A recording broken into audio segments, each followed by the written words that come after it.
On an iPad, you can mute or unmute the device directly from Control Center. It's simple and convenient. But on an iPhone, Apple still expects you to use the small silent switch on the side. Now, here is the interesting part.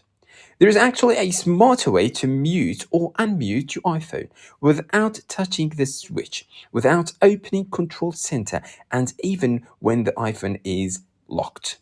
And once you set it up, it's just one tap. Here's how it works.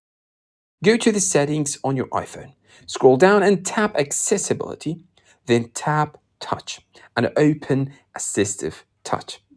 Turn Assistive Touch on and you'll see a floating circle appear on your screen.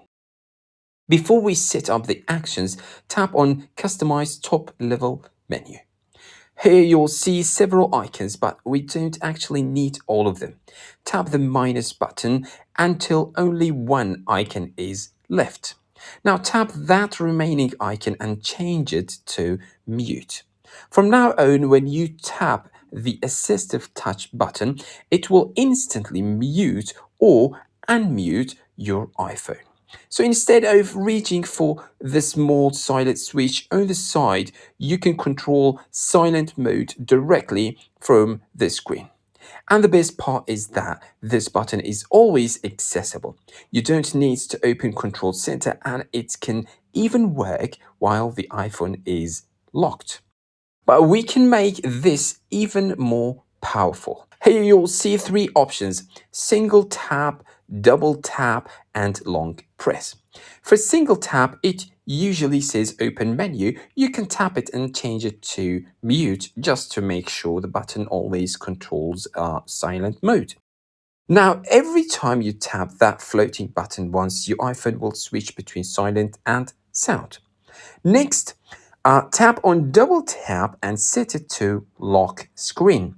Now, when you double tap the Assistive Touch button, your iPhone will instantly lock.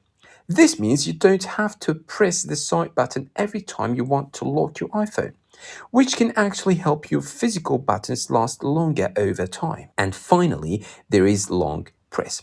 This one is completely up to you. Apple gives you a long list of actions you can assign here, like opening the camera, taking a screenshot, activating Siri, or many other shortcuts. So you can customize it for whatever you use the most.